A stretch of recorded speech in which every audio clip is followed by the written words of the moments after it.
На канале Пользы.нет, меня зовут Саня, здесь только быстрые обзоры и долгие стримы. И сегодня, вопреки всему, несмотря ни на что, не забудьте подписаться, я буду обозревать для вас Meizu 20. Как говорят, родила царица в ночь, не то сына, не то дочь. И почему? Потому что здесь мы видим Samsung, а по форме и рамке мы видим яблоко. У меня не будет много хейта по поводу этого девайса. Почему? Потому что, может быть, вы видите сейчас 144 Гц у него экран. Здесь самый последний процессор Snapdragon Gen 2. Здесь у него быстрая зарядка, довольно быстрая, то есть за 40 с лишним минут он у меня заряжается до сотки, притом всегда равномерно. Он не перегревается, у него не такой космический тротлинг, как я бы хотел сказать, что у них ничего не получилось. Да, он подвисает, но, к слову, у меня iPhone 14 Pro Max иногда подвисает. И его огромный плюс, скорее всего, почему вы смотрите этот ролик, то, что это один из самых дешевых смартфонов, притом с обалденным внешним видом, за свои деньги на Snap Gen 2.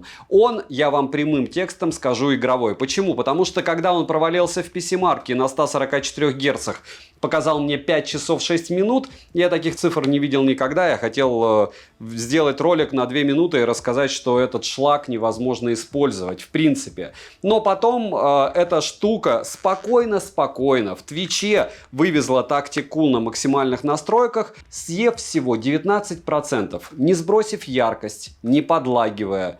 То есть отработал он идеально. Если говорить о фото и видео возможностях, сразу спойлер, ночное видео никакое, у фронталки точно. По фото и видео последние смартфоны это IQOO 11 Pro, это Realme 5 SE, на него обзор вы еще увидите. И этот смарт специально сравниваю с iPhone 11, надеюсь вам зайдет. Почему? Потому что вроде бы это прошлый век с одной стороны, а с другой стороны по видео возможностям и иногда даже по фото он получается лучше, чем некоторые эти девайсы. Если вам нужны не игровые смартфоны, а он ближе к игровым, понятно, здесь нет триггеров, но здесь прямые грани, понятно, здесь 144 Гц, но эти 144 Гц работают в 2-3 играх, для вас, возможно, скорее всего, в нуле игр. Но запас есть, ощущение от того, что запас есть в голове у тебя остается. По программному обеспечению и всему остальному я расскажу вам, разумеется, в ролике. И он имеет право на жизнь, однозначно, как и Motorola. Это не первый эшелон,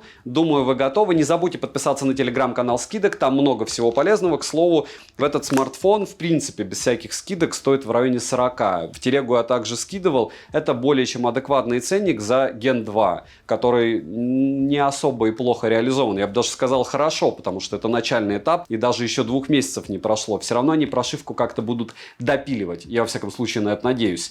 Второй момент, не забудьте подписаться на мой личный телеграм-канал, я там скидываю результаты тестов до обзоров, и мы общаемся, плюс скидываю исходники фото и видео. И третий момент — это телега взаимопомощи. Если вы грамотно сформулируете техническое задание, там есть у нас шаблон, вы сможете узнать мнение пользователей, какие купить часы умные, допустим, наушники, ноутбук, телефон. Все культурно, мата, хамства нет.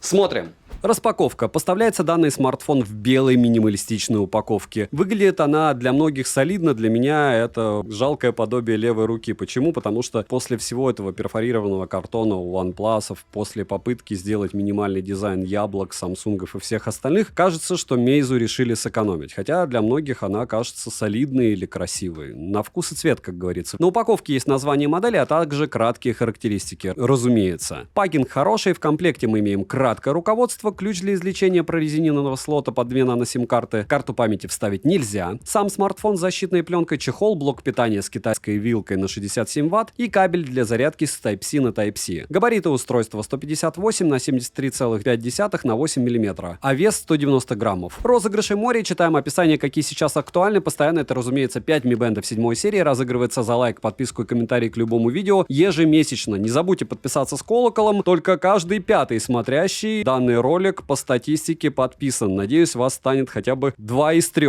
Поднимем канал. Всем, кто оставит любой комментарий, огромное спасибо. Знаете, вы помогаете проекту. Хотите подобные устройства на обзоры, поддерживайте, потому что вряд ли они будут где-то мелькать, кроме подобных каналов. Не забудьте подписаться на телеграм-канал скидок, там много всего полезного, взаимопомощи и мой личный телеграм-канал. Плюс есть еще в описании ссылка на людей, через которых я все время покупаю смарты. Они начали возить в Россию, и через этот телеграм-канал они их продают. Перейдем к смартфону. Продается Meizu 20 в черной, бирюзовой, желтой и розовой расцветке. Выбрать есть из чего, за что плюс. Смартфон выглядит как смесь айфона и Samsung, как я уже говорил и скажу несколько раз еще. Прямые грани, относительно тонкие рамки у экрана, металлическая рама, тыльная матовая часть из стекла, все как у топов, но все-таки небольшой подбородок имеется. Мне данная модель внешне очень напоминает Samsung S23, практически такой же блок камер, но кольцевая LED-вспышка находится не отдельно от сенсоров, и выглядит такое решение более эстетично. Сборка качественная, материалы хорошие, в руке смартфон без чехла лежит не совсем комфортно из-за прямых граней, но из-за небольших габаритов им довольно удобно пользоваться одной рукой. На корпусе расположили кнопку питания, качели регулировки громкости, разъем USB Type-C OTG версии 2.0, 2 микрофона и K-порт, за что спасибо, но вот мини-джека не завезли. По звуку нам предоставили основной динамик и разговорный, который также выступает в роли основного. Качество звука неплохое, но вау-эффекта нет. Вибромотор M-Engine версии 4.0, Haptic Engine с поддержкой 4D вибрации в играх. Тактильно он приятный, настроить силу вибрации можно, но опять же премиум назвать его сложно. Обычный вибро неплохой. Также есть кнопка M-Back в нижней части экрана, у которой можно настроить силу нажатия. Смартфон имеет официально заявленную защиту от пыли и влаги класса IP53. Разумеется, это не позволяет его окунать в воду, иначе я бы окунул, но он спокойно переживет легкий дождик или брызги воды. Во всяком случае, так должно быть. Смартфон оснащен OLED-дисплеем на 6,55 дюйма с разрешением 2400 на 1080 пикселей. Экран плоский, за что отдельный плюс от меня. Играть вообще кайфово. Соотношение сторон 20 к 9, контрастность 5 миллионов к 1. Широкая цветовая гамма 100% DCI-P3, 10 бит, поддержка 1,7 миллиарда цветов, плотность пикселей без запаса 402 ppi, яркость 500 нит, а пиковая яркость всего 800 нит. По сравнению с экранами, у которых по 1500 нит и выше, экран у Meizu 20 не яркий. В солнечный день пользоваться смартфоном не совсем комфортно, но можно. Частота обновления экрана максимум 144 Гц, а также есть 120, 90 и 60 Гц. Тест на частоту дискретизации касания вы можете наблюдать на экране, как и показатели шима. Процент шима небольшой. У меня, как у человека, который не сильно восприимчив к шиму, глаза от экрана, разумеется, вообще не уставали, потому что он здесь минимален. Always On дисплей в наличии, мультитач на борту на 10 касаний экрана откликается. В стоке есть индикатор уведомлений, который представляет из себя подсветку вокруг фронтальной камеры за счет экрана. Далее, разблокировать экран можно при помощи ультразвукового сканера отпечатков пальцев, внедренного в экран, и распознавания лица. Сканер отпечатков пальцев работает в целом даже неплохо очень, но заводится отпечаток пальца очень долго. Распознавание лица срабатывает хорошо даже под небольшим углом. Зарегистрировать можно до 5 отпечатков пальцев и 2 лица, за что плюс. Летим дальше. Процессор установлен Qualcomm Snapdragon 8 Gen 2 с техпроцессором 4 нанометра с 8 ядрами. Максимальная частота которого 3,2 ГГц. На данный момент это последний процессор, самый топовый, флагманский. Для изображения также установлен чип Qualcomm Spectra, графический процессор стандартным обвесом 740 Adreno, он у всех Gen 2, операционная система Fly ME10 с искусственным интеллектом на базе Android 13 версии. Интерфейс доступен только на китайском и английском языке, в использовании он неплох, все довольно плавно, но часто довольно проскакивают подвисания. У меня не зависал полностью смартфон, но у других блогеров он подвисал, прям конкретно, поэтому вспоминаем, что и айфоны, которым я постоянно пользуюсь, постоянно подвисают. Успокаиваемся и надеемся, что Meizu не забудет об операционке и будет что-то допиливать. Отмечу, что есть большое количество функций для удобного использования смартфона, функции для защиты, помощник по безопасности жизнедеятельности, интеллектуальный помощник IC и не только. К слову, Meizu 20 имеет функцию Auto Phone для подключения к машине. Google Play встает без проблем. Оперативная память LPDDR5X доступна на выбор только 12 ГБ. Внутренняя память UFS 4.0 на выбор 256 или 512 ГБ. Также есть версия на 128 ГБ, но мне уже используется память UFS 3.1. Имеется поддержка Wi-Fi последнего на данный момент 7 серии, поддержка Dual 5G сетей с технологией M-Smart 5G версии 3.0, что не для всех актуально, но хорошо, что они есть. Для 4G есть Band 7 и 20 на борту, связь смартфон ловит отлично, датчик приближения отрабатывает корректно. Bluetooth версии 5.3, NFC-модуль в наличии, можно без проблем установить MirPay и оплачивать покупки NFC-модулем. GPS-тест в городских условиях показывает стандартную точность 3 метра для Qualcomm, емкость аккумулятора 4700 мАч,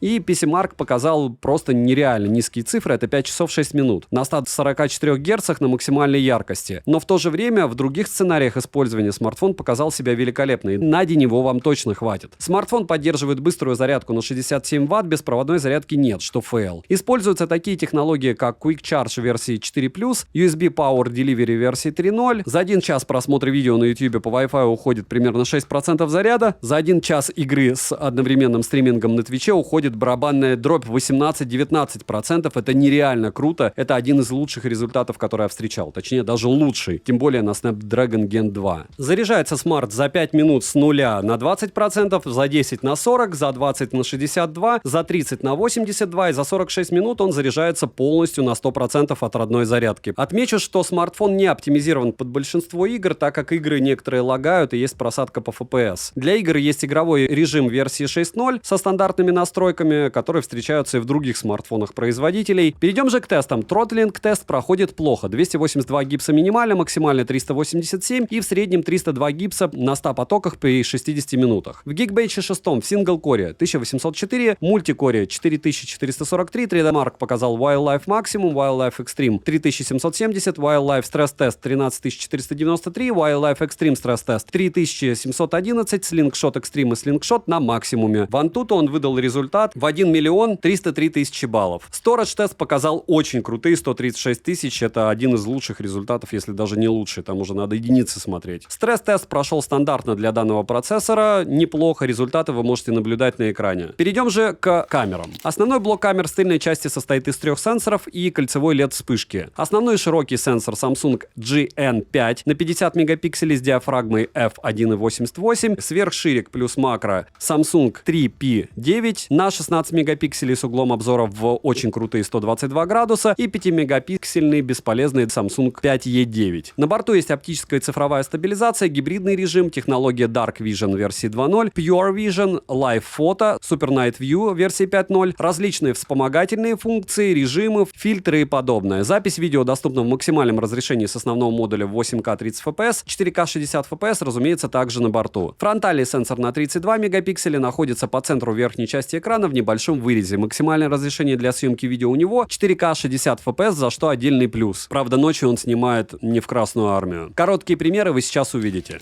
Так, iPhone 11 4К 60 FPS и Meizu 20 4К 60 FPS.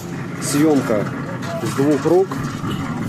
Сейчас вы можете сравнить картинку в движении плюс стационар. Вот сейчас я стою, и сказать, что что-то лучше, что-то хуже, довольно сложно. Но опять же, такие сомнительные смарты я буду сравнивать как раз с старыми топами. Но если посмотреть на здание, и смотрите, вдалеке, то я даже на экране вижу, что у Meizu лучше картинка. С другой стороны, опять же, довольно удобно все. Почему? Потому что здесь великолепным образом рассеянный свет, никаких прямых лучей, никаких зайчиков. И можно X2 сделать на Meizu, и, допустим, X2 сделать на iPhone. А на iPhone вот X2. Кому нужны. Здесь, разумеется, яблоко начинает, не знаю, проигрывать или нет. Но четче кажется на Meizu. Но не факт, потому что вот шумов я вижу прям море на Meizu X2. Может быть, я не прав, может быть, вы меня каким-то образом поправите, и вы видите что-то другое. Ну что же, бойня века, потому что сейчас у нас благополучным образом iPhone 11 с Meizu 20 4К 60 FPS будут сотрудничать и соперничать. Два в одном. Почему сотрудничать? Потому что все равно общее дело. А дело в доведении до вас своих возможностей и способностей. Байк уже мыл. Это по второму разу. Логично, что первый раз на IPO 11 Pro и на iPhone, теперь на Meizu. И вы можете сравнить, как те или другие смартфоны справляются. Просто откройте обзор на IPO и посмотрите, как справился IPO. И как справился Meizu, сейчас вы видите. Ну а теперь самый интересный процесс 4К 60 FPS. У нас Meizu против iPhone 11. Надеюсь, вам интересно. Кстати, можно этой штукой еще и топить данное устройство. Но пока мы будем просто мыть. А потом бранчбойтом, наверное, буду топить смартфон. И вариант тоже неплохой, кстати. Под давлением, все по фэншую. Все как любите. Может быть погибнет, как iPhone 14, может нет. Но опять же, у меня сейчас получается 3 смарта. И все без влагозащиты. Влагозащитные кончились пока. Но они еще будут. Вот так. Процесс мойки устройства данного транспортного средства. Хотя для меня это, наверное, больше вещь для подъема. Вы видите, мне кажется, что я людям мешаю, но это все не важно, потому что все понимают. Я, наверное, очень сильно трачу воду, на меня странно смотрят, либо то, что я снимаю ролик. Так, и в целом, вот так вы приведете в чувство свой байк за 3 минуты и заодно увидите, насколько хорошо одно или другое устройство снимает. Ночь, iPhone 11 и Meizu 20. Вот кто говорит сразу, что, допустим, IQO я сейчас тестировал в той же локации, что у IQO аппараты не про камеры, но посмотрите, что делает Meizu, потому что вот то, что мы видим, то, что вижу я, это один сплошной шум, и сказать, что это бесполезная картинка, это ничего не сказать. Не сказать, вы эту картинку никому не покажете. Это 4К 60 FPS. И это смарт, которому 5 лет. И смарт, который выпустили позавчера. Я не знаю, в чем дело. Скорее всего, дело в прошивке или дело было не в бобине, но то, что делает Meizu, я не хочу дальше тестировать. Я думаю, вы тоже. Ночью. Магическая фронталка Meizu 20-го ночью. Я вставлю это ненадолго. Почему? Потому что я не хочу портить ролик. YouTube будет думать, что у меня нет телефона для съемки нормального. Ну, вы видите разницу. Однозначно лучше темное пятно с айфона, чем вот это вот дело с Meizu. А вот здесь уже самое интересное. Смотрите, видео на фронталку 4К 60 FPS на iPhone 11 и на том же расстоянии у Meizu 4К 60 FPS. Ну, теперь понятно, да, откуда у Meizu лучше стаб, если у вас лучше кажется, что стабилизация, потому что, понятно, фокусное расстояние, апертура и остальные прелести, но если вы будете наполовину, почти полную руку вытягивать себя, одно дело, рыбки у Meizu пошли, смартфон непонятно какого года, бэушный, но без каких-то лайфхаков из разряда лютого кропа. И люди, которые пытаются реанимироваться и вернуться в строй по производству смартфонов. Meizu нехорошо получается. По зданию позади все очень просто. Яблоко делает Meizu. 4К 60 FPS, роллинг шаттер. Кстати, я его не вижу, но кроп идет просто космический, потому что мне необходимо вообще очень-очень далеко вытягивать руку. С другой стороны, я особо сильно за это не ругаю смартфоны, потому что для меня важнее реализация стаба. Понятно, что идут на какие-то ухищрения, здесь не 4К далеко и даже не 2.7, и здание позади просто очень плохо выглядит. Но опять же, а у кого это хорошо? 4К 60 FPS в целом отлично. Вот смотрите, без моего лица. Более чем суперски, правда? В HDR смартфон может снимать только в 4К 30 FPS. Вот вам пример. И все. Я против 30 FPS. Лучше 1080p. И давайте решим, что Meizu может по автофокусу нам предложить. Вот смотрите. Объект я не убираю. Чуть-чуть двигаю, допустим, я его буду двигать и снимать часы. И я не скажу, что Meizu, кстати, плохо справляется. Справляется Meizu довольно неплохо с автофокусом, потому что отдалять никто не будет. Как будут кадры и как это все будет выглядеть, посмотрим. Но пока очень даже достойно. Пару мелких недостатков. Какие-то легкие лаги, но мне кажется, что это у меня на смартфоне лаги. Посмотрим. X2. Ночная съемка Meizu 1080p 60 FPS. И здесь тестировать нечего, больше примеров не будет. Почему? Потому что вы это нигде использовать не сможете. Во всяком случае, в аппаратах за такие деньги обычно камеры стоят лучше. Помним, что пока все тесты говорят о том, что он игровой. Можно переходить на ультраширик, можно выходить на X2, ну вот так. Все бесполезно, все, вот еще колбасить начинает камеру. Камеры еще, надеюсь, допилят. Ну, будем смотреть. Я уверен, что кто-то будет приобретать. 1080p 60 fps, тест видео в лифте. Насколько хорошо вы меня видите, настолько хорошо вы будете видеть себя. Шумов море, пошутить можно такой съемкой, но не стоит. Ну и фронталка в тех же условиях, тоже ее не стоит использовать. И немного анализа фотографии. Анализ фотографии в первую очередь давайте на фронталку. Здесь подписано, что удобно, Meizu, я не убирал watermark. И вы видите, что фронталка у Яблока это в принципе небо и земля. Здесь нечего сравнивать, что все детально, максимально, нечего, как говорится, дифирамбы петь. А в целом все и так понятно. Если вам нужно фронтальные фото, это не про Meizu.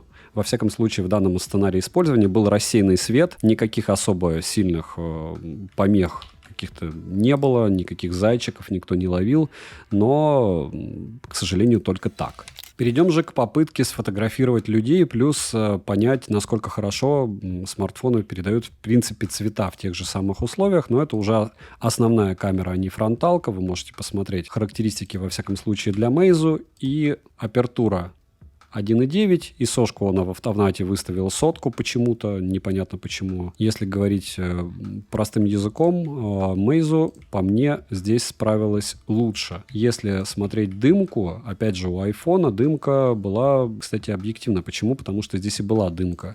Но каким-то образом Meizu ее дорисовал, и у нас очертания зданий получаются намного четче. То есть вы видите, что у нас в окнах, вы видите надписи здесь на, допустим, том же автомобиле. И цвета, повторяюсь, что чуть-чуть у Meizu выкручено, но не сильно. В целом оба смартфона, разумеется, справились для своей стоимости адекватно. Никаких звезд с неба никто не хватает. Напоминаю, что да, за те же деньги можно приобрести смартфоны с камерами лучше.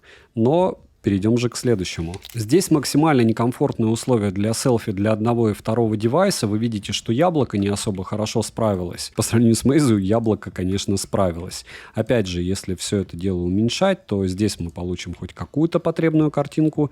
Здесь, конечно, вообще никак. Притом, еще раз повторяюсь, в этих сценариях использования, где свет бьет камеру, Meizu сливает по полной программе. Еще немного основной камеры. Вы видите 35 мм, ISO опять и апертура 1.9 у Meizu. Если говорить о детальности, детализация, разумеется, лучше у Meizu, притом в разы, но вопрос в том, что контрастность Meizu выкручивает по полной программе. Вы можете увидеть лицо, допустим, рабочего, и второй рабочий фактически в темной одежде стоит немного позади. Четко видно, что Meizu выкручивает. Если посмотреть на края, которые мы все любим искать, замыленные или нет, здесь у нас довольно много шумов у Meizu. У Яблока они тоже в наличии, но их не так много, опять же, по моему мнению. Может быть, вы со мной не согласитесь. Повторяюсь, что исходники я, как всегда, скину в свою телегу. Но по зданию, разумеется, детализации намного больше у аппарата за большие деньги, которые намного свежее. И следующая фотография. Напоминаю, что никаких оскорблений чувств верующих здесь нет. Фотографировать это можно. Плюс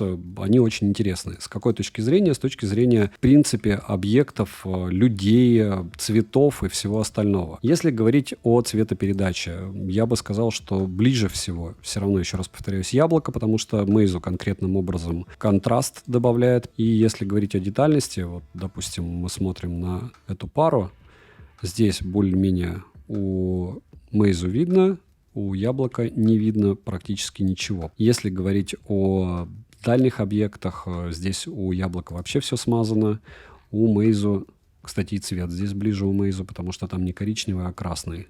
Здесь неплохо оказалось, что она выкручивает. По краям чуть-чуть замылила край Яблока.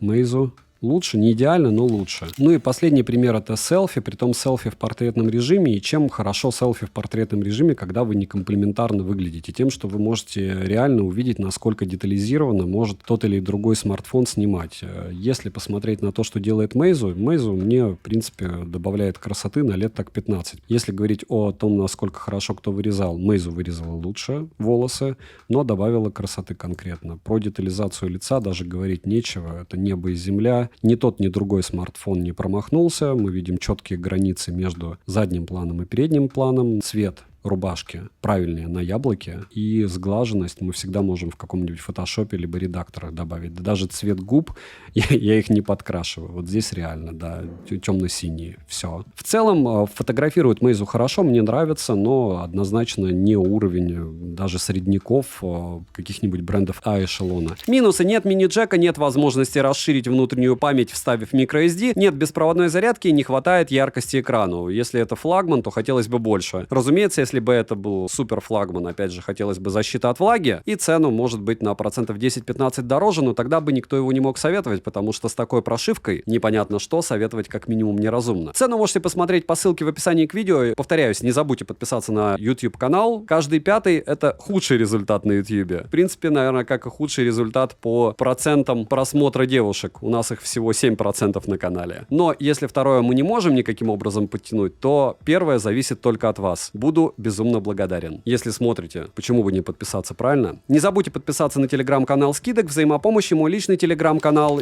Ну что, эпилог я записываю, как всегда, на сам смартфон. Это его основная камера, 4К 60 FPS. И здесь никакой лирики. Почему никакой? Смотрите, почему его никто не будет рекомендовать. Прямым текстом: Snapdragon Gen 2. Допустим, у вас нет денег на флагман, но вы хотите смартфон на Gen 2. Почему вам не будут его советовать? Потому что маржа с него минимальная. То есть он, в принципе, стоит немного даже на старте продаж. И невыгодно вам его советовать. Мой взгляд такой: если вы знаете, что такое Motorola, вы понимаете, X40 и подобное, это когда у тебя топовое железо и непонятно какое ПО, можете приобретать свободно. Почему? Потому что вы поиграетесь, вам понравится, не понравится, если вам камеры не нужны. И какие-то специфические сценарии использования, магия в том, что вы сможете его продать. Я практически в этом уверен. Может быть, я не прав, но фанатов Meizu еще хватает. Если говорить о каких-то штуковинах из разряда хорошо выглядит или плохо, ну давайте откровенно. У меня на канале в среднем 10 смартфонов в месяц я обозреваю. То есть 10 смартфонов, я провожу тесты, гоняю их на Твиче, хожу с ними, делаю фото, видео, параллельно несколько смартов иногда. Я не буду сейчас вам рассказывать, какие у меня эмоции от них, каких у меня нет эмоций от них. Для примера я постоянно говорю: я снимаю на iPhone 14 Pro Max, до этого на iPhone 13 Pro Max. И мне говорят: ты пиаришь iPhone. Друзья, у меня даже обзоров на них нет. То есть я не могу сформулировать про них мысль. Почему? Потому что это два смартфона, которые также глючат в Телеграме.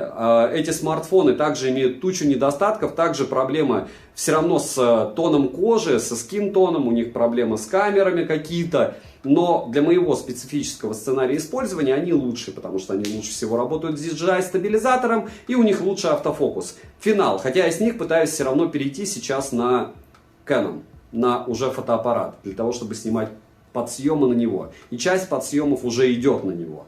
Так вот, почему я долго подвожу к тому, насколько хорош или плох данный девайс? Потому что здесь не может быть однозначного мнения. Есть две категории людей. Заевшиеся — это блогеры, мы. Те, кто получают много девайсов, покупают много девайсов, там, Huawei P60 Pro, не знаю, какие сейчас актуальны, Xiaomi 13 Ultra мне идет, еще что-то. Если с ними все сравнивать, то, конечно, можно говорить: фу, что здесь за фронталка, фу, что здесь за экран, фу, здесь яркости не хватает. Но объективно за эти деньги что вы получаете? Минимальный шим, 144 Гц, которые, возможно, вам не нужны. Snapdragon Gen 2, возможно, он вам не нужен. Отличная автономность именно в играх, потому что все остальное, я не уверен, что у него будет отличная автономность в сценарии использования из разряда использования GPS. Если говорить о поддержке, это вопрос дня, но она точно будет, потому что мне уже обновление приходило.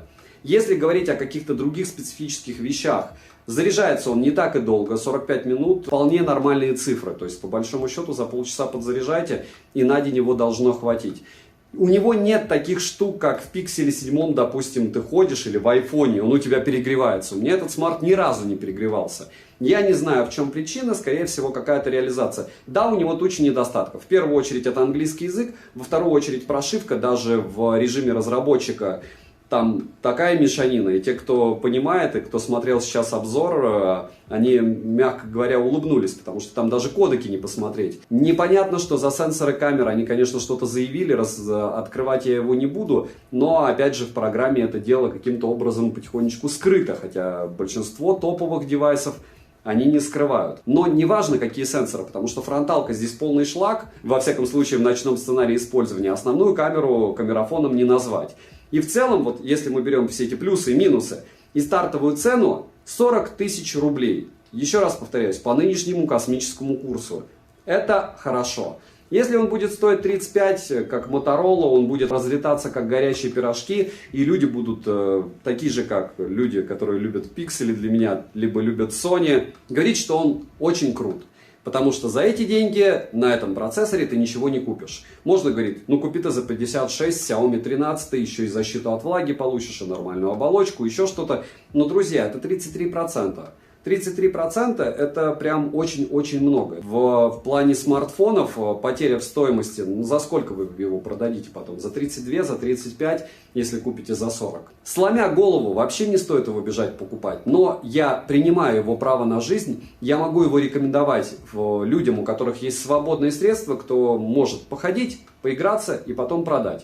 Всем остальным, если нужен стабильный смартфон с русским языком, работой из коробки всего и вся, хотя гуглы здесь также из коробки работают, но все равно. Я этот смарт, к сожалению, рекомендовать не могу, потому что на глобалке, скорее всего, если он даже появится, он будет стоить космос, а за космос он никому не нужен. С такой-то прошивкой. Девайсу, конкретно этому от меня, да. Добра и удачи вам, дорогие друзья.